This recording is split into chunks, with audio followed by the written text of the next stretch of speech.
पहले नंबर में हम लोग देखेंगे पारा। पारा के बारे में देखेंगे। पारा का दूसर का नाम हो गया मरकरी। पारा का दूसर का नाम हो गया मरकरी। इसका संकेत होता है Hg। पारा का संकेत हो गया Hg। परमाणु संख्या होता है 80। परमाणु संख्या हो गया 80 हो गया।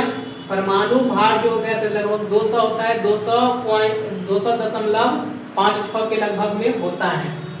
अब इसका इलेक्ट्रॉनिक विन्यास देखेंगे तो KLMN पर अगर देखेंगे, KLMN पर आता है 2 8 18 32 18 2। ये हो गया इसका इलेक्ट्रॉनिक विन्यास। इसका संयोजी इलेक्ट्रॉन कितना हो जाएगा तो 2 हो जाएगा।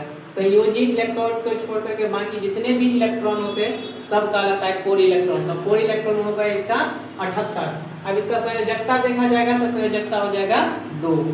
संयोजकता हो गया 2। अब जो ऐसे हम इसका निष्कर्षण समझेंगे। जब क्वेश्चन बनता है बोर्ड में जो पारा का मुख्य अयस्क क्या है, इसका निष्कर्षण किस अयस्कों से किया जाता है, तो हो जाएगा पारा का मुख्य अयस्क सिनेबार है। पारा का मुख्य अयस्क सिनेबार होता है। सिनेबार का फॉर्मूला हो गया HgS, जिससे पारा का निष्कर्षण किया जाता है। तो पारा जाता है जिस सिनेबार अयस्क को 4 पोल के साथ में मिला करके गर्म किया जाता है तो पारा प्राप्त होता है।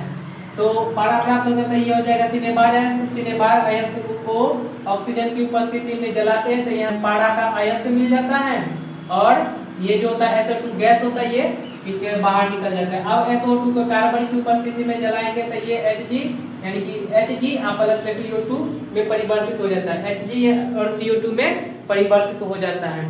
अब ये जो SO2 और CO2 जो होता है, CO और SO2 जो होता है वो अशुद्ध होता है। वो अशुद्ध होता है, उसको अलग कैसे करेंगे तो प्राप्त पारा के वाष्प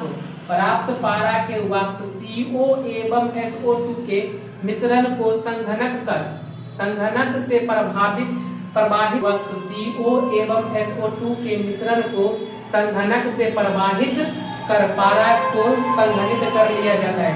यानी कि पारा में जो वाष्प होता है CO और SO2 को, उसको क्या कर लिया जाता है, संघनक के द्वारा प्रवाहित करके और वहां से पारा को संघनित कर लिया जाता है, इकट्ठा कर